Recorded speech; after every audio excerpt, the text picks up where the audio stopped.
Hello students.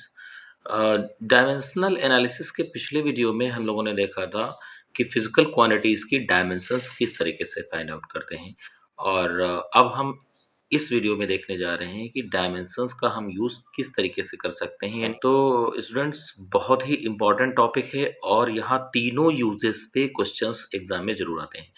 तो students, dimensions को हम तीन तरीके से यूज़ कर सकते हैं, तीन पर्पसेस के लिए हम डायमेंशंस को यूज़ कर सकते हैं। अगर आप किसी एक क्वांटिटी को एक सिस्टम से दूसरे सिस्टम में कन्वर्ट करना चाहते हैं तो आप डायमेंशन से ऐसा कर सकते हैं, यानी कि to convert a quantity from one system to another. यानी कि अगर हमें एसआई सिस्टम से सीजीएस सिस्टम में क्वांटिटी को कन्वर्ट करना हो, या सीजीएस सिस्टम से एफपीएस सिस्टम में कन्वर्ट करना हो क्वांटिटी को, या किसी भी सिस्टम से किसी दूसरे सिस्टम में क्वांटिटीज को कन्वर्ट करना हो, तो हम डायमेंशंस की हेल्प से ऐसा कर सकते हैं। अच्छा, आप एसआई, सीजीएस या एफपीएस सिस्टम्स अच्छे से जानते होंगे। देखो बेटा, मेजरमेंट की कुछ सिस्टम्स होती हैं, जैसे कि सीजीएस सिस्टम का क्या मतलब है, यहाँ पे C stands for centimetre, G stands for gram, S stands for second. यानी डिस्टेंस को सेंटीमीटर में, मास को ग्राम में, टाइम को सेकेंड में मेजर करेंगे। इसी तरीके से एफपीएस सिस्टम में F stands for foot, P stands for pound and S stands for second. यानी डिस्टेंस को हम इस सिस्टम में फुट से मेजर करेंगे, पी और मास को पाउंड से, और टाइम को सेकंड से मेजर करेंगे। इसी तरीके से ये एसआई सिस्टम है। एसआई सिस्टम में क्या होता है, एसआई सिस्टम में हम डिस्टेंस को मीटर से मेजर करते हैं, और टाइम को सेकंड से मेजर करते हैं, और मास को किलोग्राम में मेजर करते हैं। और दूसरा यूज है to check the correctness of formula और रिलेशन। यानी कोई आपको फार्मूला गिवन है और आपको ये पता करना हो कि ये फार्मूला सही है कि गलत है, तो आप वो भी आप डायमेंशन से कर सकते हैं। और कोई एक रिलेशन फाइंड आउट कर सकते हैं अमंग द वेरियस क्वांटिटीज। यानी कोई एक रिलेशन जो होता है, अगर आपको ये पता है कि रिलेशन किन किन क्वांटिटीज के बीच फाइंड आउट करना है, तो आप वो रिलेशन फाइंड आउट कर सकते हैं। तो हम सबसे पहले यूज नंबर 1 देखेंगे। यहाँ पे तीनों यूज इंपॉर्टेंट है, तीनों यूज से क्वेश्चन आते हैं। तो इस वीडियो को पूरा देखिएगा, तभी आपको अच्छे से चीजें समझ में आएंगी। तो स्टूडेंट्स, अगर किसी क्वांटिटी को हमें एक्सप्रेस करना हो तो हमें दो चीज़ों की रिक्वायरमेंट होती है। एक तो मैग्नीट्यूड की, यानी न्यूमेरिकल वैल्यू की, और दूसरी यूनिट की। तो जैसे अगर हम कोई क्वांटिटी ले रहे हैं, suppose the length of a body is 2 metre. तो अब यहाँ 2 क्या है, this is the numerical value, और ये m क्या है, इट इज द यूनिट। अब अगर हम मान लो कहें कि length of a body is 2, तो भी मीनिंग क्लियर नहीं हो पाएगा। और अगर हम कहें length of a body is metre only, तो भी मीनिंग क्लियर नहीं हो पाएगा। यानी कि अगर आपको लेंथ को, जो कि एक फिजिकल क्वांटिटी है, अगर रिप्रेजेंट करना है, तो आपको जो है न्यूमेरिकल वैल्यू और यूनिट दोनों की ही हेल्प लेनी पड़ेगी। यानी हम ये कह सकते हैं कि कोई जो फिजिकल क्वांटिटी क्यू होती है, वो न्यूमेरिकल वैल्यू और यूनिट के टर्म्स में रिप्रेजेंट की जाती है। N for numerical value, U for unit. तो अब यहाँ पे अगर हम किसी एक सिस्टम से दूसरी सिस्टम में जाते हैं, तो न्यूमेरिकल वैल्यू और यूनिट बदल जाती है। जिस तरीके से, चलिए देखते हैं एक एग्जांपल। जैसे length of a body is 2 metre, तो यहाँ 2 है न्यूमेरिकल वैल्यू और m है यूनिट। अब अगर हम इसको दूसरी सिस्टम में लिखना चाहें, यानी कि अगर हम 2 मीटर को लिखें 200 सेंटीमीटर, तो आप देखो जरा, न्यूमेरिकल वैल्यू 2 से 200 हो गई और यूनिट मीटर से सेंटीमीटर हो गई। लेकिन ओवरऑल वैल्यू जितनी 200 सेंटीमीटर है, उतनी ही 2 मीटर है। यानी ओवरऑल क्वांटिटी में कोई फर्क नहीं आया। इसी तरीके से अगर हम अगली सिस्टम में जाएं, तो 200 को हम लिख सकते हैं 2000 मिलीमीटर। तो अब जो वैल्यू 2000 मिलीमीटर की है, वही 200 सेंटीमीटर की है, और वही 2 मीटर की है। बस केवल यहाँ क्या हुआ है, सिस्टम्स बदली हैं। यानी ये फर्स्ट सिस्टम है, और ये सेकंड सिस्टम है, और ये थर्ड सिस्टम है। इसी तरीके से हम किसी भी सिस्टम से दूसरी सिस्टम में क्वांटिटी को कन्वर्ट कर सकते हैं। लेकिन इस कन्वर्जन में न्यूमेरिकल वैल्यू और यूनिट्स तो बदल जाएंगी, लेकिन जो है ओवरऑल क्वांटिटी की वैल्यू पे कोई फर्क नहीं पड़ेगा। तो जब हम एक सिस्टम से दूसरी सिस्टम, जो देखिए जा रहे हैं इस तरीके से, सपोज दैट यहाँ पे हम ऊपर से नीचे आ रहे हैं, तो न्यूमेरिकल वैल्यू यहाँ से बढ़ रही है। देखो 2 से 200 हो गई, 200 से 2000 हो गई। तो जब न्यूमेरिकल वैल्यू बढ़ रही है, तो यहाँ पे यूनिट क्या हो रही है, घट रही है।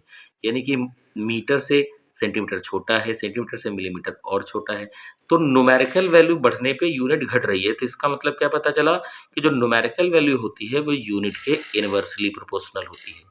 यानी जब-जब न्यूमेरिकल वैल्यू बढ़ेगी तो यूनिट घटती चली जाएगी और न्यूमेरिकल वैल्यू घटेगी तो यूनिट बढ़ती चली जाएगी।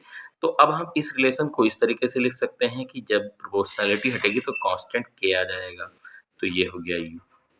ये है कांस्टेंट ऑफ प्रोपोर्शनैलिटी। तो अब हम इसको लिख सकते हैं क्योंकि यहाँ पे k कांस्टेंट है तो हम लिख सकते हैं NU is equals to k। अब यहाँ k क्योंकि कांस्टेंट है तो हम चाहे कहें N1U1 तो भी वैल्यू k ही आएगी और चाहे कहें N2U2 तो भी वैल्यू k आएगी। ये एक सिस्टम हो गई और ये दूसरी सिस्टम हो गई। तो हम चाहे जिस सिस्टम में जाएं ओवरऑल वैल्यू वही रहेगी, कांस्टेंट केवल न्यूमेरिकल वैल्यू और यूनिट बदल रही हैं। तो हम इनको क्या कह सकते हैं, न्यूमेरिकली हम दोनों को इक्वल लिख सकते हैं कि राइट साइड इक्वल है तो लेफ्ट साइड भी इक्वल कह सकते हैं। यानी कहने का मतलब ये हुआ कि N2U2 is equals to N1U1 होगा। तो ये फार्मूला हम लोग यूज करेंगे डायमेंशंस की हेल्प से क्वांटिटी को एक सिस्टम से दूसरे सिस्टम में कन्वर्ट करने के लिए। तो चलिए अब हम जरा न्यूमेरिकल लेते हैं। तो स्टूडेंट्स पहला क्वेश्चन है to convert 1 kilometre per hour into metre per second. तो जरा देखो 1 किलोमीटर पर आवर ये जो है एक सिस्टम है और ये मीटर पर सेकंड दूसरी सिस्टम है। यहाँ पे ये फर्स्ट सिस्टम है जिसमें हम 1 को क्या कहेंगे न्यूमेरिकल वैल्यू तो N1 और ये यूनिट है तो U2 U1 और ये दूसरी सिस्टम है तो ये यूनिट को तो U2 कह दिया हमने और यहाँ न्यूमेरिकल वैल्यू अननोन है यानी ये N2 अननोन है, ये हमें निकालना है।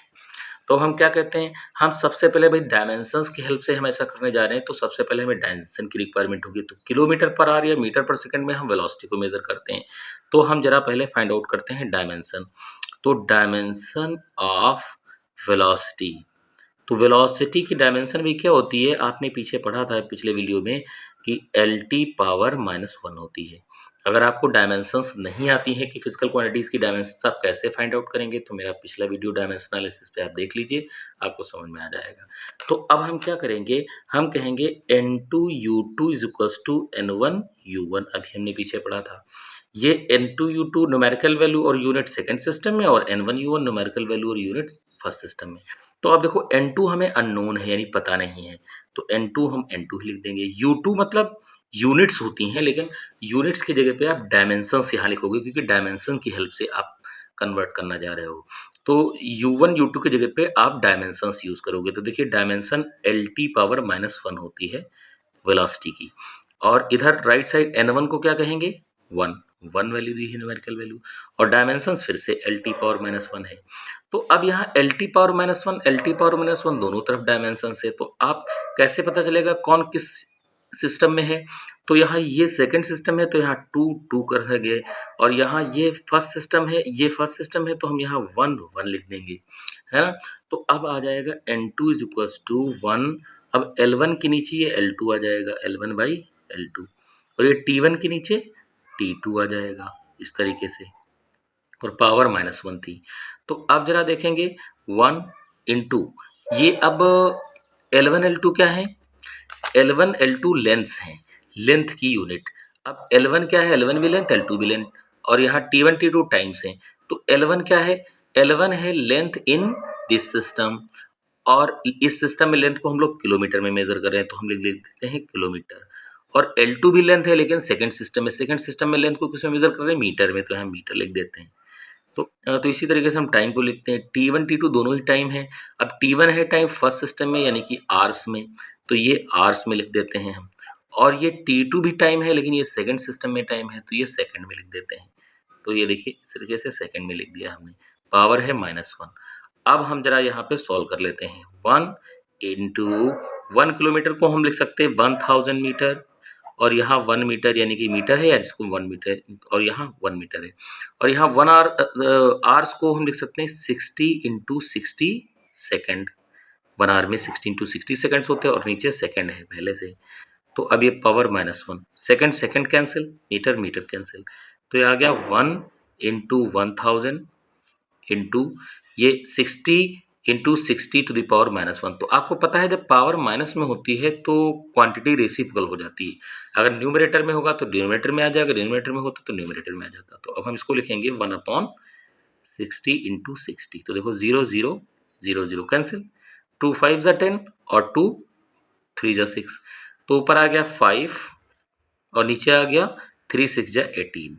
तो इस तरीके से यानी कि इस 1 किलोमीटर पर आवर किसके बराबर हो गया, 5/18 मीटर पर सेकेंड की। तो इस तरीके से आप क्वांटिटी को एक सिस्टम से दूसरी सिस्टम में कन्वर्ट कर सकते हैं। चलिए अब हम क्वेश्चन अगला देखते हैं। तो स्टूडेंट्स अगला क्वेश्चन फिर से बहुत इंपॉर्टेंट है। ये क्वेश्चन है कि with help of dimensions convert 1 joule into work. तो ये देखिए, जूल और अर्ग दोनों ही एनर्जी की यूनिट होती हैं स्टूडेंट्स, और एनर्जी या आप वर्क कह सकते हैं, वर्क की भी यूनिट जूल और अर्ग होती है। तो ये है एसआई सिस्टम और ये क्या है, सीजीएस सिस्टम। और यहाँ इसमें हम कहेंगे N1U1 और इसमें हम कहेंगे N2U2। N1 है 1, U1 है ये जूल, N2 निकालना है और U2 मतलब अर्ग। तो अब यहाँ पे हम सबसे पहले डायमेंशंस लिखेंगे। तो डायमेंशंस ऑफ एनर्जी, एनर्जी या वर्क को हम जूल और अर्ग में लिखते हैं। तो एनर्जी की डायमेंशन होती है, यानी कि जो कि वर्क की होती है, क्या, ml² T⁻²। आप मेरे पीछे वीडियो में देख सकते हैं कि डायमेंशंस कैसे फाइंड आउट करते हैं। तो वर्क की डायमेंशन ये होती है, अगर नहीं पता है तो आप फाइंड आउट कर सकते हैं। और अब यहाँ पे जो है डायमेंशंस हम लोगों ने फाइंड कर लिया। अब फार्मूला होता है N2U2 is equals to N1U1। N2 जैसा कि मैंने कहा निकालना होता है आपको, तो N2 को तो N2 ही लिख देंगे। U2 मतलब डायमेंशंस, यूनिट होती हैं लेकिन यूनिट की जगह पे हम यहाँ पे डायमेंशंस लिखेंगे, क्योंकि डायमेंशन से हम लोग कन्वर्ट कर रहे हैं। तो अब यहाँ देखिए ml² T⁻² है, तो डायमेंशन लिख दिया। N1 क्या है, ये 1, और N2 क्या है, ये जूल, लेकिन हम डायमेंशंस लिखेंगे ml² T⁻²। अब क्योंकि ये फर्स्ट सिस्टम है तो इसमें हम 1 1 1 लगा देंगे, ये सेकंड सिस्टम है तो इसमें हम 2 2 2 लगा देंगे। तो अब जरा देखना, N2 will be equal to 1 into M1 और ये नीचे M2 आ जाएगा इसके, और ये L1 और ये L2 राइट साइड में नीचे पहुंच जाएगा, और उसकी स्क्वायर भी है तो होल स्क्वायर कर दिया। T1 और ये नीचे यहाँ पे T2 आ जाएगा, और उसकी पावर क्या है, होल पावर -2। तो अब जरा देखो, अब यहाँ पे M1 M2 क्या है, M1 M2 यहाँ पे मासेस हैं, लेकिन M1 फर्स्ट सिस्टम में मास है। फर्स्ट सिस्टम मतलब ये सिस्टम जो कि एसआई सिस्टम है, तो एसआई सिस्टम में मास को हम लोग किलोग्राम में मेजर करते हैं, तो देखिए किलोग्राम लिख दिया हमने। और यहाँ M2 भी मास है, लेकिन ये सेकंड सिस्टम है। सेकंड सिस्टम ये आर्ग वाली सीजीएस है। सीजीएस सिस्टम में मास को ग्राम में मेजर करते हैं, तो हम यहाँ पे G लिख देते हैं। इसी तरीके से L1 L2 लेंथ है। L1 क्या है, लेंथ इन फर्स्ट सिस्टम यानी कि एसआई सिस्टम में। एसआई सिस्टम में लेंथ को हम लोग मीटर में मेजर करते हैं, और L2 फिर से लेंथ है, लेकिन वो सीजीएस सिस्टम में यानी कि सेंटीमीटर में हम लेंथ को लिखेंगे इस तरीके से। और यहाँ टाइम क्या है, T1 T2 टाइम है दोनों सिस्टम में। तो टाइम एसआई सिस्टम में भी सेकंड में लिखते हैं और सीजीएस सिस्टम में भी सेकंड में लिखते हैं, तो ये सेकंड और सेकंड दोनों में ही रहेगा।